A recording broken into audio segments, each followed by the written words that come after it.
तो हेलो दोस्तों, welcome to back Divya electronics. आज हम आपको एक ट्रांसफार्मर दिख रहा होगा जो कि एक स्टेप डाउन ट्रांसफार्मर है।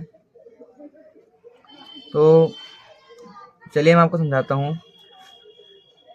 इससे पहले आप हमारे चैनल पर नए आए हो तो सब्सक्राइब कर लीजिएगा और वीडियो अगर अच्छी लगेगी तो प्लीज़ लाइक कर दीजिएगा। तो ट्रांसफार्मर हम सब जानते हैं, ट्रांसफार्मर इस आकृति का होता है। ये वैसे बहुत प्रकार के होते हैं, मतलब देखने में, लेकिन प्रकार के दो होते हैं, स्टेप अप स्टेप डाउन। चलिए इससे पहले मैं आपको एक ट्रांसफार्मर का इंट्रोडक्शन देना चाहूँगा, समझाना चाहूँगा। जैसे कि हम सब जानते ही हैं, ये होते हैं ट्रांसफार्मर।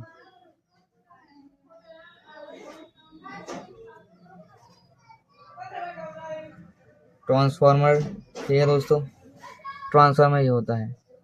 ठीक है दोस्तों, अब मैं आपको समझाता हूँ ट्रांसफार्मर का अंदर से, मतलब पहले आपको डायग्राम समझा दूंगा, फिर मैं आपको इसी को ही समझा दूंगा अच्छे तरीके से। हाँ, ट्रांसफार्मर में देखो दोस्तों, एक ये नर्म लोहे की, सॉफ्ट आयरन की होती हैं पत्तियाँ। ठीक है, तो पहले मैं आपको इंट्रोडक्शन समझा दूंगा, फिर मैं आपको इसको खोल के दिखाऊंगा कि इसके अंदर क्या क्या होता है, कैसे कैसे होता है। तो इसमें एक वाइंडिंग होती है जिसको हम प्राथमिक वाइंडिंग बोलते हैं, तो द्वितीयक वाइंडिंग होती है, मतलब प्राइमरी प्राइमरी कॉइल और सेकेंडरी कॉइल। ठीक है, तो ये वाली प्राइमरी हो जाएगी, इसको हम प्राथमिक कुंडली भी बोलते हैं। ठीक है दोस्तों, और ये सेकेंडरी कुंडली होती है, मतलब सेकेंडरी कॉइल। ठीक है, द्वितीयक कुंडली, द्वितीयक द्वितीय कुंडली बोल देते हैं इसको, कुंडली। ठीक है दोस्तों, ये प्राइमरी कॉइल और ये सेकेंडरी कॉइल, सेकेंडरी कॉइल। तो इससे वीडियो को आगे बढ़ाने से पहले मैं आपको उसको ट्रांसफार्मर को खोल के दिखाना चाहूँगा कि अंदर से कैसा होता है, ताकि आपको अच्छे तरीके से वो समझ में आ जाए। तो देखिए दोस्तों, पहले मैं इसका कवर होता है, इसको खोल लेता हूँ जल्दी जल्दी। तो वीडियो को ज़्यादा लंबा ना करते हुए मैं आपको मतलब फास्ट फॉरवर्ड में दिखा दूंगा, कट नहीं करूँगा। देखो दोस्तों, तो ये देखिए इसके नीचे पेपर भी होता है। ये मैंने कवर तो खोल लिया, तो गंदा भी हो रहा है दोस्तों, देखिए। तो ये इस तरीके का होता है। तो चलिए मैं जल्दी से आपको इसकी जो है कुछ पहले निकाल लेता हूँ, क्योंकि ये हैवी पड़ेगी। ठीक है दोस्तों, तो देख सकते हो दोस्तों आप कि मैंने इसके ना साइड से कुछ, देखो आपको दिख रहा होगा कि इसमें गैप, मैंने साइड से कुछ इस तरीके से निकाल दिए हैं। अब मैं आपको सामने सारी निकालता हूँ। देखो दोस्तों, धीरे धीरे इसमें देखो, ये ऐसे ऐसे ये निकलने स्टार्ट हो जाएंगी। देखो ऐसे निकलेगी ये, और ये ऐसे, ये ऐसे, देखिए सब आपके सामने मैं निकाल दी। ठीक है दोस्तों, तो ये सारी निकल चुकी हैं। अभी हमारे सामने आ गई सी कोयल। ये नरम लोहे की जो है, मैंने आपको समझाई थी, नरम लोहे की, मतलब ये वो है पत्तियाँ, सॉफ्ट आयरन। ठीक है दोस्तों, मतलब इसमें नरम लोहे की है। मैं बताऊंगा आपको, इसी मतलब ट्रांसफार्मर में इसी का यूज़ किया होता है। चलिए मैं आपको बस यह सब साइड में कर देता हूँ, गंदी हो रही है बहुत। ठीक है दोस्तों, तो जल्दी साइड में करके मैं आपको समझाऊंगा इसको। ये दोस्तों, दाल में जल्दी साइड में कर देता हूँ, सारी को कुछ ही रखूँगा सामने बस। ठीक है दोस्तों, ये काफ़ी है, देखिए गंदी भी हो गया बहुत। ठीक है दोस्तों, तो देखिए इस पर पहले पेपर इस पर ना वो हुआ है टेप, तो मैं उसका टेप बता देता हूँ।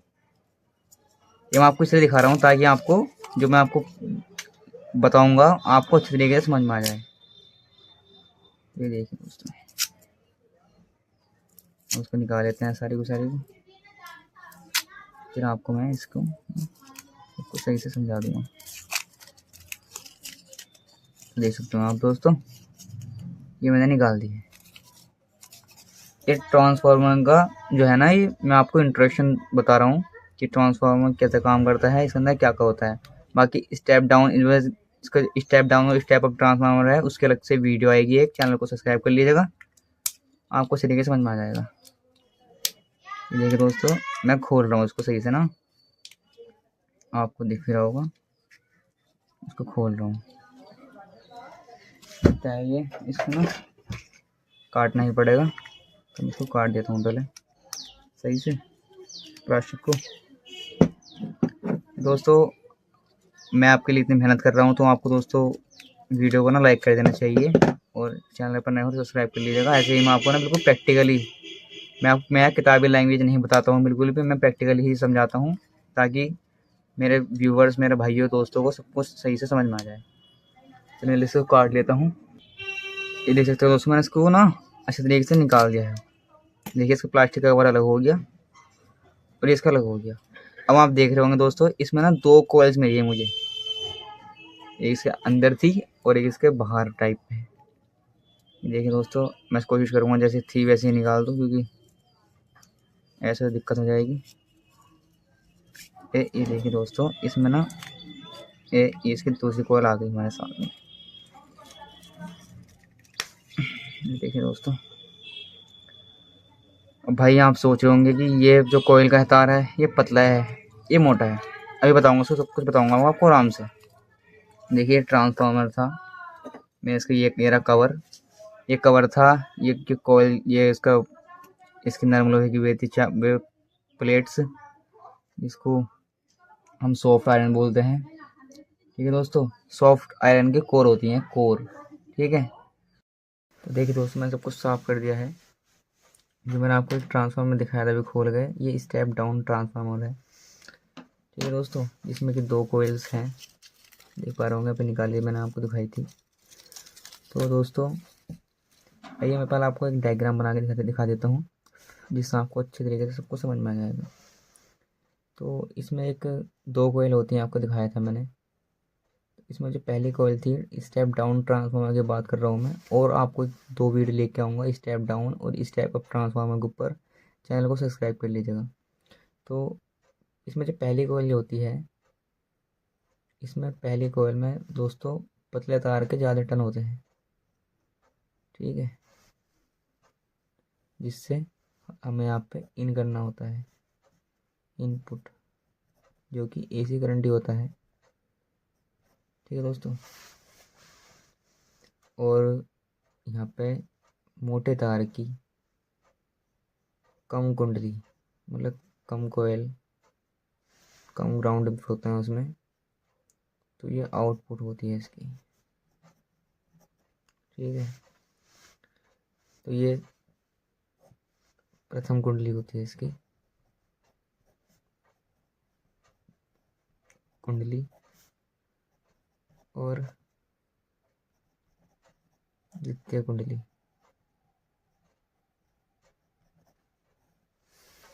ठीक है दोस्तों, तो इसके बीच में जो थी नरम लोहे की soft iron, soft iron,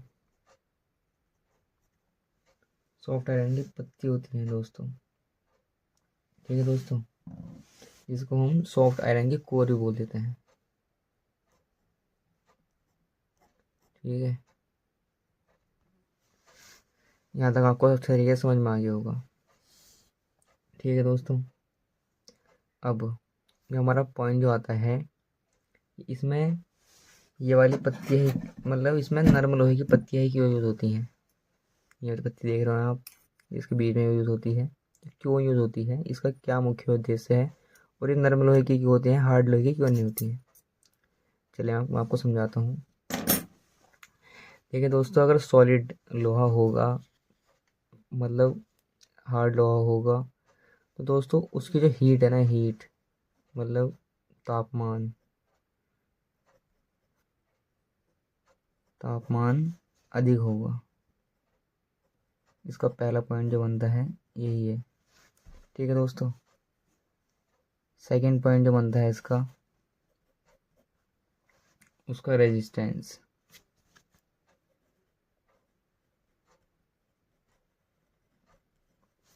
resistance कम होगा। ठीक है, अगर तापमान हमारा कम हो रहा है तो रेजिस्टेंस कम ही होगा। वो चाहे तार हो, ट्रांसफार्मर हो, पंखा हो, कुछ भी हो, हमारा रेजिस्टेंस कम ही होगा। आपने देखा होगा हमारा मोबाइल होता है, जितना वो कम गर्म होगा उतनी अच्छा परफॉर्मेंस करेगा, तो यही रीज़न होता है। ठीक है दोस्त, दूसरा ये हो गया। ठीक है दोस्तों,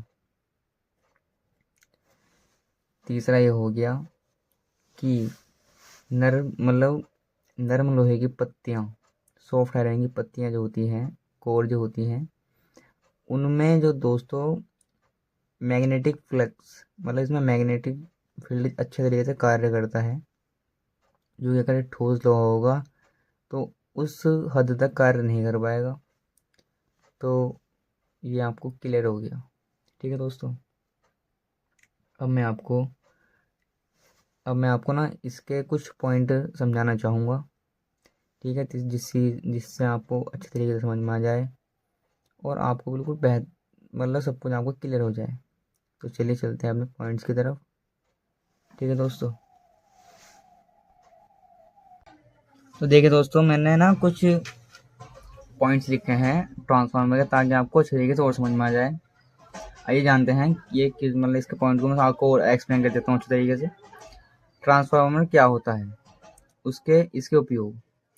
ट्रांसफार्मर एक इलेक्ट्रॉनिक डिवाइस है। ठीक है दोस्तों, जितने भी इलेक्ट्रॉनिक कंपोनेंट होते हैं, जितने भी लाइट में होने वाले उपकरण होते हैं, उनको एक इलेक्ट्रॉनिक कंपोनेंट बोला जाता है। ठीक है दोस्तों, ये आपको समझ में आ गया होगा। ट्रांसफार्मर का उपयोग करंट को कम या ज़्यादा करना होता है, बिना फ्रीक्वेंसी चेंज करे। देखिए दोस्तों, फ्रीक्वेंसी जो होती है हमारे यहाँ 50 हर्ट्ज होती है, HZ। ठीक है दोस्तों, 50 हर्ट्ज होती है ये फ्रीक्वेंसी। अब स्टेप डाउन ट्रांसफार्मर से धारा को कम करने के लिए यूज़ कर लो, ज़्यादा करने के लिए यूज़ कर लो, ये हर्ट्ज इतने रहेंगे, 50 हर्ट्ज रहेंगे, 50 हर्ट्ज से कम नहीं होता। ठीक है दोस्तों, इसका कोई रेजिस्टेंस वगैरह से तो कुछ फर्क नहीं पड़ता, 50 हर्ट्ज से तो 50 हर्ट्ज रहेगा। ये आपको समझ में आ गया। इसका उपयोग AC टू DC में किया जाता है। देखिए दोस्तों, ट्रांसफार्मर में जो उपयोग होता है वो AC टू DC, इसे सिर्फ AC में यूज़ होता है, ट्रांसफार्मर DC में यूज़ नहीं होता। ठीक है, ये DC में यूज़ नहीं होता, DC से AC करोगे ना आप, उसमें यूज़ नहीं होगा। उसके लिए सर्किट्स आते हैं, इन्वर्टर आता है, कन्वर्टर आते हैं। ठीक है, आपको समझ में आ गया होगा। ठीक है, ट्रांसफार्मर का SI मात्रक वेबर होता है। ठीक है दोस्तों, ट्रांसफार्मर मुख्य रूप से 2 प्रकार के होते हैं, स्टेप अप, स्टेप डाउन। इसके ऊपर मैं वीडियो लेकर आऊँगा कुछ दिनों में, तो आप चैनल को सब्सक्राइब कर लीजिएगा। दोनों ट्रांसफार्मर के ऊपर अच्छे तरीके से बना के समझाऊंगा और इस तरीके से पॉइंट समझाऊंगा इसके, तो चैनल पर सब्सक्राइब कर लेना अच्छे तरीके से समझने के लिए। ठीक है दोस्तों, इसको हिंदी में जो बोलते हैं, स्टेप अप ट्रांसफार्मर को उच्चई ट्रांसफार्मर बोलते हैं, स्टेप डाउन ट्रांसफार्मर को अपचई ट्रांसफार्मर बोलते हैं। ये आपको समझ में आ गया होगा। ट्रांसफार्मर मुख्य रूप से दो कुंडली होती हैं, जो कि मैं आपको बता भी चुका हूँ। प्राथमिक कुंडली, प्राइमरी वाइंडिंग, द्वितीय कुंडली, secondary winding. Transformer magnetic field पर कार्य करता है। ठीक है दोस्तों, ये सारे पॉइंट आपको समझ में आ गए होंगे। आशा करता हूँ कि आपको सब कुछ अच्छे तरीके से समझ में आ गया होगा। और भी दोस्तों, मैं आपको कुछ अलग से समझाना चाहूँगा।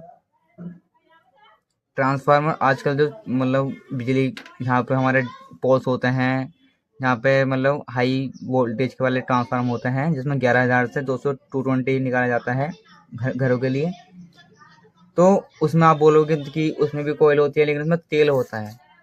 ठीक है दोस्तों, इस तरीके की जो नरम लोहे की चादर होती हैं उसमें भी होती हैं, लेकिन उसमें तेल होता है। ठीक है दोस्तों, तो उस तेल का जो नाम होता है, ट्रांसफार्मर में उपयोग किया जाने वाला तेल जो होता है वो नेफ्था ऑयल होता है। नेफ्था, उसको वो नेफ्था बोलते हैं दोस्तों। और दोस्तों, ट्रांसफार्मर में जो कोयल्स होती हैं वो कॉपर की होती हैं। मैक्सिमम जो बनाई जाती हैं वो कोयल्स जो होती हैं कॉपर की होती हैं, क्योंकि कॉपर एक अच्छा चालक है। तो इसका रेजिस्टेंस, इसके जो रेजिस्टेंस भी कम होता है, और ये इसको हीट को भी ज़्यादा एब्जॉर्ब कर लेता है। ठीक है दोस्तों, आशा करता हूँ कि आपको वीडियो अच्छी तरीके से समझ में आई होगी। समझ में आई हो तो प्लीज़ लाइक कर दीजिएगा, चैनल पर नए सब्सक्राइब कर लीजिएगा। इस तरह से ही मैं आपके लिए मेहनत करता रहूँगा। जय हिंद, जय भारत, बाय बाय दोस्तों।